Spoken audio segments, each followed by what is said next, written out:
welcome back to another episode of State Champs W, Ready, Set, Cheer. My name's Candace Wu, and I'm a former Rochester cheerleader, 2001 alumni, three-peat state champion. And here we have the fabulous Erin Robb from Divine Child. Thanks, Candace. Yeah, Glad to be great here. To have you. Thank you. Assistant coach of Divine Child. Yes, graduate of 2009 as well. Yes. Yeah. All right, well, let's talk cheer. Let's do it. I'm excited. Yeah. So who are your favorite teams to watch lately? We'll start D1. I'm always super impressed with Division I teams. Right now, I can't stop watching Granville cheer, one of the West Side top teams out there. Their choreography is always top-notch, super creative, very visual. They kind of push it a little bit outside of the traditional rounds that we see. So I always love watching Granville. Yeah, they've historically pushed it and taken risks. What do you see this year? Is there anything in particular that you're thinking of, like in their stunt round, or that you just remember? Round one always gets me. Yeah, Granville round one is always top in the state. They're very creative. I know that their coaching staff, they work really hard to be a little bit different with some of their choreo. So I can't wait to see it in person. I'm really excited. That's so exciting. Yeah. Yes. What other teams are you looking out for? Heartland round 3. That's all the buzz. Everyone's talking about Heartland's round 3. I cannot wait for their round 3 because you know what? Last year, I was so blown away by their round 3, and there was some things that happened that just crushed me. I know. Like for the girls. I know, 100%. They always push it, and they take risks, which sometimes we don't see a lot. So watching Heartland take those risks, especially in round 3, is always great. So in the mix of this, talking about which teams to watch, let's briefly talk about what is the process of a team, of a varsity team, from the beginning to the 2 state finals. The beginning. So it actually where's even the beginning, right? Right. It starts in May. May. So we have tryouts in May, and then we spend the entire summer kind of prepping for football games and homecoming pep rallies and performances. And then a really big event that happens over the summer is team camp. Most of, if not all of the top teams in the state attend some form of a team camp over the summer, where it's kind of the first time that you're seeing your competitors and you're seeing all the teams that you haven't seen since finals and playoffs in March and February of the year previous. So camp is big. So that's what a lot of our summer is used, building technique and getting drills down and really prepping those skills that we need for competitive season during the summer. Football. That's what most of our fall looks like. I know for a lot of people, it's very football centered, and same with us here. So every home game, every away game, we're at it, cheering on the boys. And from there, our season goes until our football team is out of the playoffs. So sometimes that can be until November, and that's when our competitive tryouts start. So we run all the way through. And then we start competing in December. We run competitions. We're competing every single weekend, up until early March when state finals happens. And then we have April off. It's our time to relax. And then we're all back at it again in May. Woo! Crazy. Yeah. It's crazy. But we love it. We keep coming back, so. Right. That takes a lot of stamina and grit. What keeps everyone motivated? What keeps the coaches as well as the girls motivated? I think for us as coaches, it's the athletes. If there's ever a time where we are facing adversity or tough times or going through something that we haven't gone through before, we just think about the athletes and why they're there and what their goal is, and that keeps us going. And I think same for the athletes. They love this sport. There's really nothing like it. I always say from the outside looking in, you don't get it. And from the inside looking out, you can't explain it. But there's something about competitive cheer that just keeps you going. And the girls really do lean on each other too. So it is a full team sport. So a lot of the times, if there's something going on or it's a tricky week or you've had a hard day, you lean on your teammates for that support to keep pushing. That's one of the biggest things, that sisterhood. Totally. Yeah, absolutely. Being there for each other and just boosting each other up. Yeah, 100%. That's great. Yeah. Yeah, so let's swing back to teams to watch. So we talked a little bit about Division I. Are there other teams that you're looking out for in Division I, or do you want to move to Division II, your specialty area? Listen, I could talk about D2 all day. Let's go. Okay, let's go. Let's Tell me. I think, so Division II, there are powerhouses and traditional powerhouses that are top of the division every year. But I think we're ready to kind of shake up D2 this year. A lot of teams are scoring really well, and they're up there in the rankings. So I think D2 is going to be something to watch, especially as we move towards playoffs and get towards that state final meet. D2 is going to be something. Who are we looking out for there? I have to talk about Divine Child. Well, you right? have to, I see them because every they're day. fabulous. They are. Thank you. We have been very, very lucky to have the team that we have. Every team faces adversity, and you can't even imagine the things that kind of pop up throughout the season. But one thing that I think our team has definitely kind of clung to is grit. They power through, they adjust when things are thrown at them.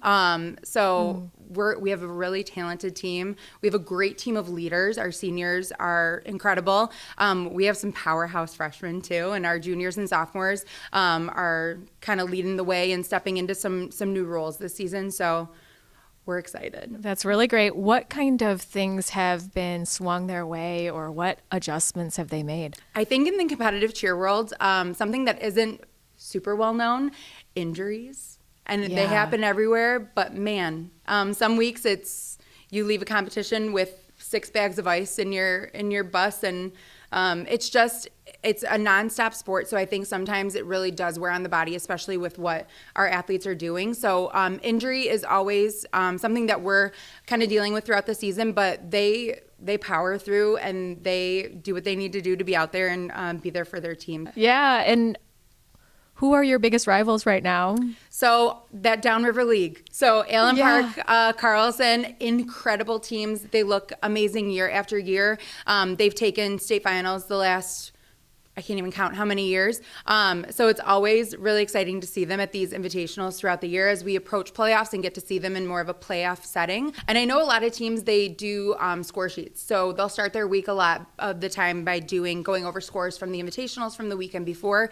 And what we do, and I know what a lot of teams do, is they do us first perfect. So we look at what a perfect score in a round is and what a perfect score in a specific skill is, and we look at where we are versus perfect. So we're always striving to get that perfect score. Okay, Erin, every school has a different concoction for what they believe is going to be success. Mm-hmm. What do you feel like that is? So I know for our program at Divine Child, we focus a lot on tradition.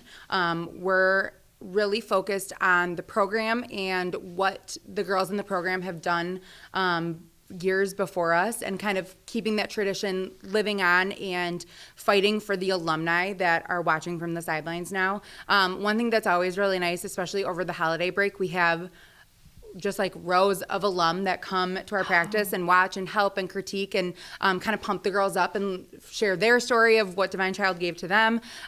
So I think that plays a lot into the success of our athletes, is you're fighting for the girl next to you, but you're also fighting for the girls that have come before you. Yeah, when you have that entire fortified force field of women that are spanning from years, to the now, that's a lot to boost you. Absolutely. Yeah. And especially seeing them in person. And a lot of the times our girls will recognize alum that come in, and it's almost like they're celebrities because they've watched them for years and years on video and seen what they did during their time on the mat. And so it's always really nice to have them come back and kind of share what they went through.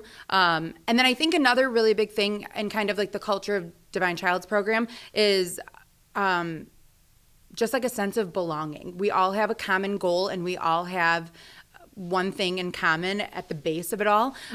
So creating more of that family feel is always really nice for our girls, and it keeps them coming back. You want to see your team. They're running into practice, like busting down the doors to get in and get started. They're hungry. So I think a sense of belonging and kind of fitting into that family mold is really big for us, and keeps the girls going and keeps them pushing towards that ultimate win at the end of the season. Well, everything you're talking about, Erin, with tradition and the lineage of women and girls, actually at Rochester, that was one of the biggest things for us when I was there. And for many years, probably for sure, most of the women that were coached by Susan Wood, it was that same feeling of celebrity. She would tell us about all these girls that came before us that did this amazing toe touch, but not just like their skills, but their leadership and who they were and how people admired them, how she admired them. So these women were like living and breathing before we even knew them. And then they would show up and they would just be like these gods to us, right? Yes. And for them to show up for us was just so exciting. So you have some experience with watching your girls go into college tryouts or college teams. Tell us about that. Absolutely. Yeah. It's always really exciting when our seniors are starting to look in general at colleges, but then one step further to cheer at the college level. So we have a couple of our girls right now cheering at the University of Michigan. So they just got to go through the whole national championship. So that was really cool to watch them and see them on TV like they were celebrities, which they are. So it's a process that definitely starts while we're in competitive season and then really ramps up at the end of March, where they're going to clinics and getting to know the coaches and going through that whole process, all while being in competitive season as well. Yeah, that's a lot. And the girls that you're talking about, are they on the co-ed team or the all-girls? Yep. So one of them is on the all-girl, one of them is on the co-ed team. And one of our girls that cheers for the University of Michigan, she competed at nationals last year in Daytona, and they're going back again. So it's always really cool to watch them on that stage and in that setting, because that's what we grew up watching, and now getting to point and say, oh, I coached her. And they're literally living their dreams. So that's always really cool as a coach to see. And I know there's another way that a lot of girls are getting a leg up, which is working with BK at Detroit Tumble, Detroit Elite. I wanted to give a shout out to him. Yes. And also that I've been working with him now, 23 some years later. I cheered at Michigan State for 1 year on the B team. So now I'm doing things that I actually didn't know how to do back then, or didn't get to that level because of where we were all at as a team. Right. But your girls work with BK. We do. Tell us about that. He's incredible. He is so good to the teams that he works with. He works with top dogs in the state. He comes in once a week for specifically tumbling, and he helps us with everything. Tumbling, motion, stunting, he knows it all. He's been in the game for quite a while. And the girls just love working with him. He's a wealth of knowledge. He's so supportive. You'll see him at competitions all day. Every day that they have him, he's there. Cheering every team that he works with and plus. Yes, everybody. Yeah. And everyone knows him. He's wonderful. So we're his bird gang. He calls us bird gang. The girls love it. To do this? Yes. Wait. Bird gang. This way. Yes. Falcons fly. Yeah. So we love him. He's incredibly talented. We're lucky to have him. We got a chance to talk to BK at the Adams Invite this last weekend. So check this out.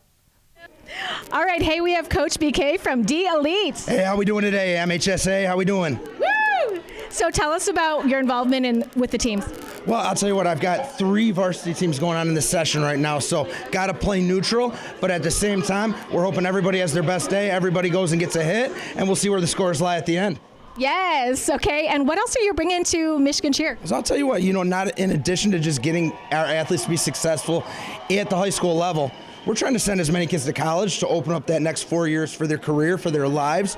It's definitely a resume builder, getting to cheer at the next level, and also a great experience. I cheered at the University of Kentucky and at Michigan State. I met my wife on the cheer team, and couldn't be happier about this journey that I've been part of. So, so cool to allow the next generation to experience that as well. So, got to do my part.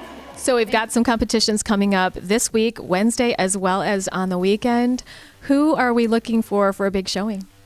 I'm excited to see Groseville again. They had a killer week last weekend at the Adams Invite. We got to see them take the mat. I know Hudson has been crushing it this season, back-to-back state champs. So they're always having a great year, which is exciting for them. We're going to be out at Wyandotte this weekend, seeing some of our competitors. So we're hoping for another great weekend of good scores out that way. And Fantastic. Then you're busy this weekend too, right? Yes, I'll be at Royal Rumble, and I'm not exactly sure who's going to be there exactly, but of course I'm looking out for Rochester. I'm looking out for where's Stony Creek this weekend, what are they up to, where's Adams. Also Brighton, I'm keeping my eyes on Brighton quite a bit. Yep. They look great. Yeah, and Milford, I have my eyes on them too. I really want them to go to states again. Yes. Yeah, they had a good year last year. I'm excited to see what they're doing this year. Yes. Yep. And there's so many teams out there that we're not naming that are just doing fantastically. So I would just want to shout out to all the teams. Yeah. And I'm just so blessed I get to chat with the girls at the competitions now and ask some fun questions about their traditions, what snacks they eat during competition, and then some of the serious stuff. So check out those posts on State Champs W. And we'll see you next week for another episode of Ready, Set, Cheer at State Champs W. Thanks so much, Erin. Thanks for having me. Ready, Set, Cheer is presented by Lawrence Technological University. Be curious, make magic. Ready, Set, Cheer is also brought to you by the Michigan High School Athletic Association, promoting the value and values of educational athletics. The Michigan Army National Guard, proud partner of the MHSAA. And the Detroit Athletic Club Foundation Athlete of the Year Award. Applications now being accepted until March 31st, 2024 for the Male and Female Athlete of the Year. Download the application today at dacathleteoftheyear.com. You cannot be nominated if you don't apply.